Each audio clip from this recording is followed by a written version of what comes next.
Kevin সিভিলের দিকে কিন্তু নজর দিয়েছে মোহনবাগান সুপার জায়ান্ট। আমরা আমাদের লাস্ট লাইভে এই বিষয়টা নিয়ে ডিসকাশন করেছিলাম এবং সেখানে কিন্তু আমরা বলেছিলাম যে কেভিন সিভিল তার কাছে কিন্তু মোহনবাগানের অফার রয়েছে। তার মানে এটা নয় যে ইস্টবেঙ্গল তাকে ছেড়ে দিয়েছে, আমরা এটাও বলেছিলাম কেভিনকে কিন্তু ইস্টবেঙ্গলও রাখতে চায়। এবার প্রশ্নটা হচ্ছে যে কেন এই ধরনের বিষয় আমরা দেখতে পাচ্ছি বা কেন এই ধরনের ঘটনা ঘটতে চলেছে বা ঘটবে, তার কারণটা খুব সিম্পল।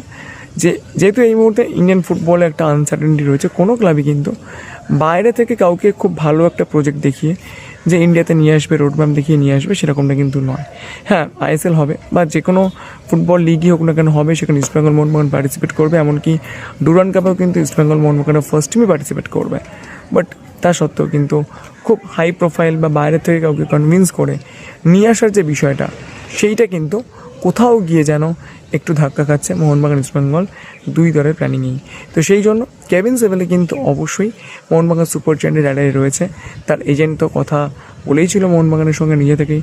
মোহনবাগানও কিন্তু কেভিনকে নেওয়ার ব্যাপারে ইন্টারেস্টেড। আপনারা তো অনেকেই জানেন যে মোহনবাগান সুপার জায়ান্টের রাডারে একসময় কিন্তু কেভিন ভালো রকমভাবেই ছিল। আগের সিজনে কিন্তু শেষ পর্যন্ত তাকে একদম নাটকীয়ভাবে ইস্টবেঙ্গল তাকে তুলে নেয়। এইবারও কিন্তু কেভিনকে নিয়ে একটা জমজমাট লড়াই দেখার অপেক্ষা আমরা প্রত্যেকে। ইস্টবেঙ্গল কি ধরে রাখতে পারবে কেভিন সিভিলকে, নাকি শেষ হাসি আসবে মোহনবাগান সুপার জায়ান্ট, নাকি কেভিনের গন্তব্য হবে অন্য কোথাও? তার জন্য কিন্তু অপেক্ষা করতেই হবে আমাদেরকে আরও কিছুদিন।